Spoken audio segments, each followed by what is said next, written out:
Hey, Fabio. Hey Whew. boss, how you doing? Oh man, I was just in a street fight over whether you can use SPECT for identifying the lesion. What have you been doing? Oh really? I've been sitting and looking at this SPECT I just injected and I have no idea what I'm looking at. Well, we better call our expert.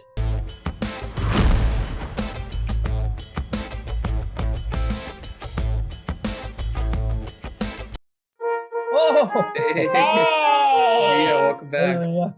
Welcome. great to be here. We So, just got this great SPECT image. So, what the heck does this mean? so images like this is why radiologists still have a job, right? Like everyone knows how to look at an MRI, but not many people know how to understand big blobs on an image. The question is like when do we use SPECT? Like when would we abandon the MRI that everyone can look at and everyone feels really comfortable looking at? Mhm. So in epilepsy, about 30% are going to be related to, definite foreign lesions, like, usually it's going to be some sort of like temporal lobe tumor or, some sort of mass in there. But Mhm. 70% is actually non-lesional. Mhm. And of those, most of them are related to hippocampal sclerosis. But of those, 30% of those with hippocampal sclerosis will not have any imaging findings on the MRI. So Mhm. let's do the math. So if we have 70% that are non-lesional, Mhm. 70% that are mesial sclerosis, and 30% of those don't have any imaging, that means that basically about 1 in 5 patients with temporal lobe epilepsy will not have any imaging findings for you to be able to see. One of the reasons that you commonly don't find a lesion is that you don't do a very good MRI. And so the first question that you have to ask if you ever have a MRI negative one is, was it really negative? Did you do volumetric imaging? Did you make sure that you had coronal imaging through the hippocampus? Did you do your post-contrast imaging in all 3 planes? And of course, most importantly, did you have an amazing neuroradiologist review the imaging? Sure. It does make a difference to have an experienced, dedicated neuroradiologist reading. Epilepsy is Sure. probably the most difficult imaging that we do in radiology. So, if we think of anatomic imaging kind of like a scalpel, if the scalpel doesn't work, well, maybe you can do a better scalpel, like a higher resolution one. But if that doesn't work, you need a completely different weapon. And that's when we go to functional imaging. Obviously, the important thing that you need to understand when you're talking about functional imaging is what functionally is going on in the brain when they have a seizure. So when the patient has a seizure, initially both blood flow and metabolism are going to way increase, right? And then just like, after you, sprint as fast as you can at the beginning of your, marathon, it's then going to go way down. It burns out the same way, those people who, start at the front of the pack in the marathon, then end up all the way at the back. So initially, the blood flow metabolomes are much higher than normal brain, and afterwards, they're much, much lower. So when you do SPECT, use this tracer called HMPAO, and it crosses the blood-brain barrier. But then once it's in the neuron, it's changed into a hydrophilic compound that can't escape. So basically, it's stuck there. So when you take the picture, you're taking the picture of when that compound was delivered. And so basically, you just get a picture of that moment that you injected, what the blood flow looked like. So I related to trying to take a photo of a fight, and you only get one shot. And that shot is whatever the action looked like at the time you press the button. So, if you take the picture at the right time, yeah, you might get the fight. But if you're a little bit too early, a little bit too late, then you won't see the fight, or you'll see something, maybe related to the fight, like, two guys getting, about to fight, but you won't actually see the fight itself. And that's how you should think about SPECT. You press the button to take your picture when you inject. So whatever the blood flow is at the time you press that camera button is what you will see. So the best thing is always to be as close as you can. Usually you like to have it within 20 seconds. Of So, onset, right? Of onset of the seizure? of onset, correct. Yeah. Okay. So this relies on the idea of neurovascular coupling, which is basically if you have a neuron, when it starts to fire, the blood flow will increase to meet the demand. And basically what is epilepsy except crazy amount of firing, right? So, or a seizure. So the way you should think about it is like, it's like a baby, right? As soon as the baby starts screaming and crying, that mom is going to come meet that demand and make sure that the baby gets enough food. Same thing with the brain. As soon as you start firing those neurons for any reason, be it because there's activation that's, normal, because you're like, initiating some sort of, motion, or abnormal because you're having a seizure in that region, the blood flow rises to meet it. The mom always makes sure the baby is fed. And in fact, it way overreacts. In fact, the blood supply actually is way more than even the demand requires. And that's why we're able to see this increased blood flow, because you have amazing, incredible over demand. Just like moms. It's a good analogy. Correct. Moms are always right. Because you're taking a single snapshot in time, where you take that snapshot relative to seizure onset determines what you will see, right? So we remember that, when the seizure initially happens, we have increased metabolism, increased blood flow, but then it actually dips below. So if you get it 15 seconds after the seizure starts, well, yes, you're going to get a lot of this increased blood flow. You can see if you move that curve where you inject to 45 seconds after you have the seizure, you can see that you're not getting that much of the increased uptake. And in fact, you're getting a lot of the lower uptake, and it's actually going to probably almost average out. So the timing is incredibly, incredibly important. And this is different than, EEG, where basically your sampling error is zero. Like the EEG is reading it in real time. There is time from when you inject for it to, go through your heart, back into your venous system, into your arterial system, and then up into the brain. So there is a little bit of a delay as well. One of the points we make too from our side is that depending at the time that you inject compared to onset, you might not get the epileptogenic focus really, but propagation. Absolutely. Right. So time is important for that regard too.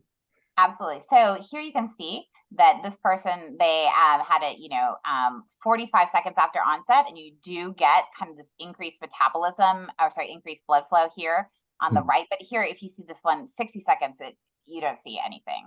Everything's basically averaged down. Yeah. So also another thing is you don't have great resolution. That's why everyone doesn't like functional imaging, because it's blurry. It's not that beautiful high resolution MRIs, So, you can increase your resolution by the amount of time that you image, but that will also mean that you can't image as quickly. You can increase the dose, but then you also are giving the patient higher radiation from an increased, radioactive compound. So basically, like you were saying, if you inject later, you don't see just the seizure focus, you see the propagation, right? So here you can see there's the brain and the seizure has started, right? But after about 15 seconds, it's propagated a little bit more. So if you inject and you are imaging 15 seconds, you're getting a little bit around it. Then as you go on, it gets even more. And finally, it'll eventually, commonly generalize and you won't see anything. So the pattern that you see reflects where you inject and where the seizure has propagated to at the time you take that picture. Right. So you'll see a little bit around it, a lot around it, or it may just all average out. We do have a window of, I think here it's 4 hours after you inject to get actually the scan. Is that right? Correct. Right. So it's frozen in time from the time you from the time you inject, right? So the tracer gets trapped in the cell, so it's not going anywhere. Whatever cells are firing, it's frozen. But you lose signal because you have the decay of the radioactive compound. So yes, you can, image much later than the actual time of onset, but they say time is brain, time is also signal for radioactive compounds. They're decaying as we speak, Right. If you get the timing wrong the first day, is the next day, can you do another try? Is that enough time to? Yes, help with yeah. vegetation? It has I think it has a 6-hour half-life. Yeah. So Mhm. Okay. Okay.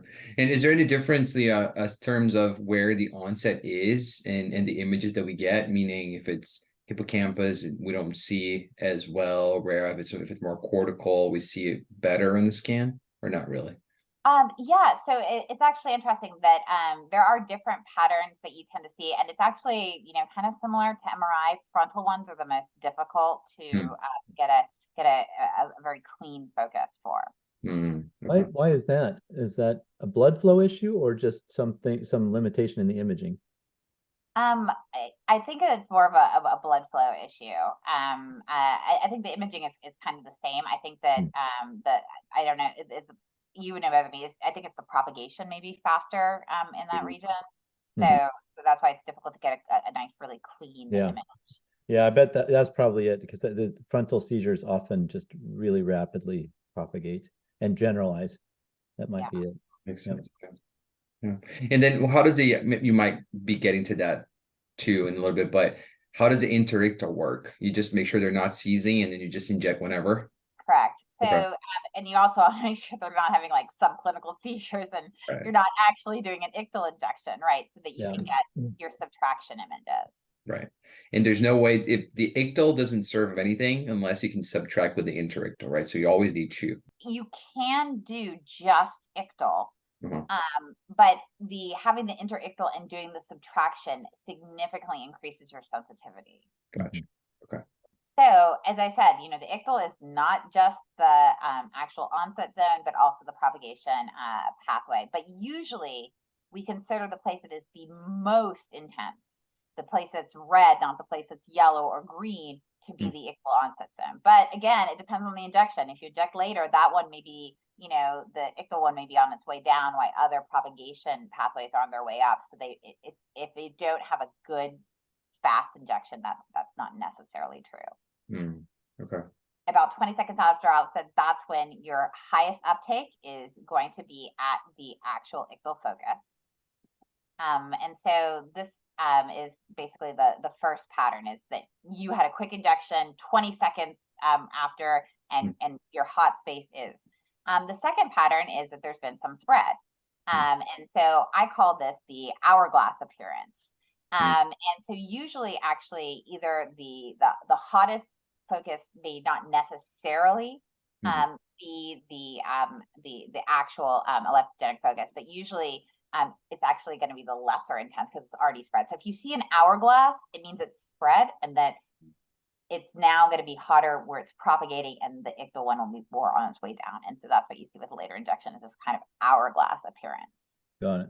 So in this case, the onset is a little more anterior.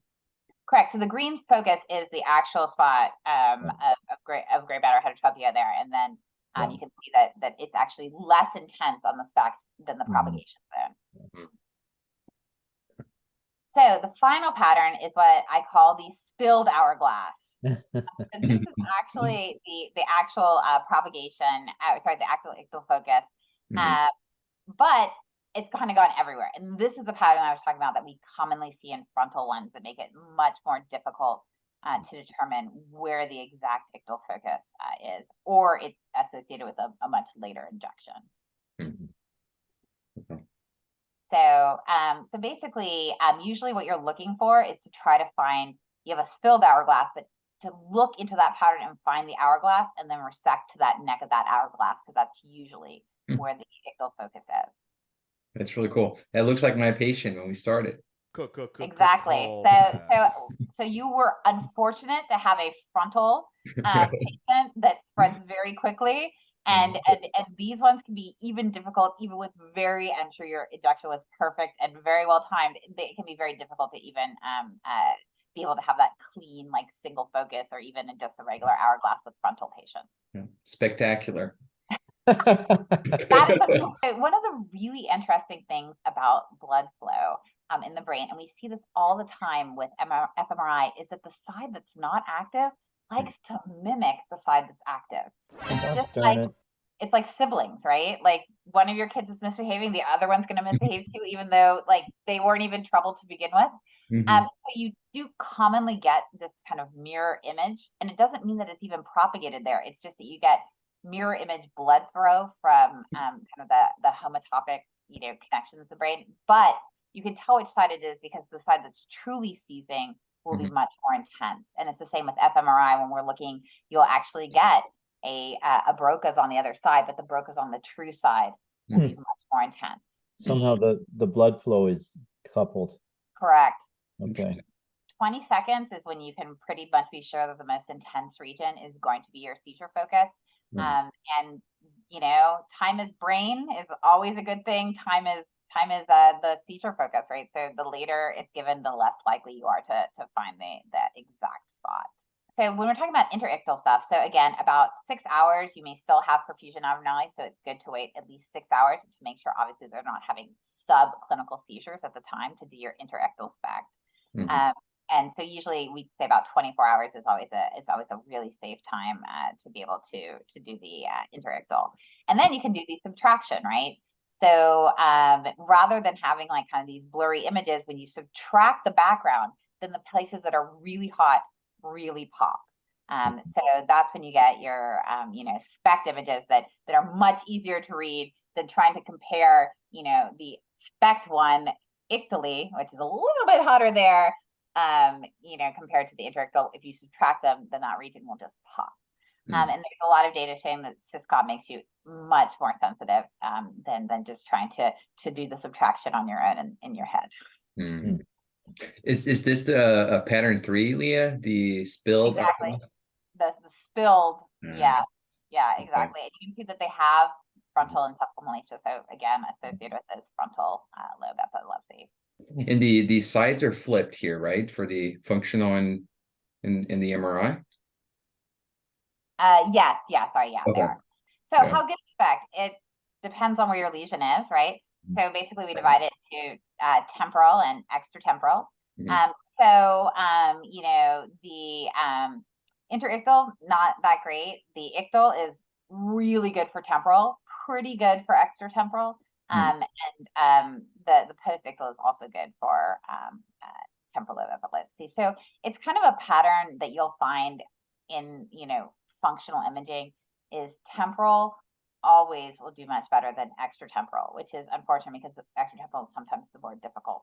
And what do you mean by post-ictal? Is it a delayed injection? Correct. Like I said that you can have the perfusion imaging abnormalities, usually about 6 hours. So if you do one that's relatively close, you still do pretty well in temporal lobe epilepsy. Yes. Beautiful. Learned a lot as always.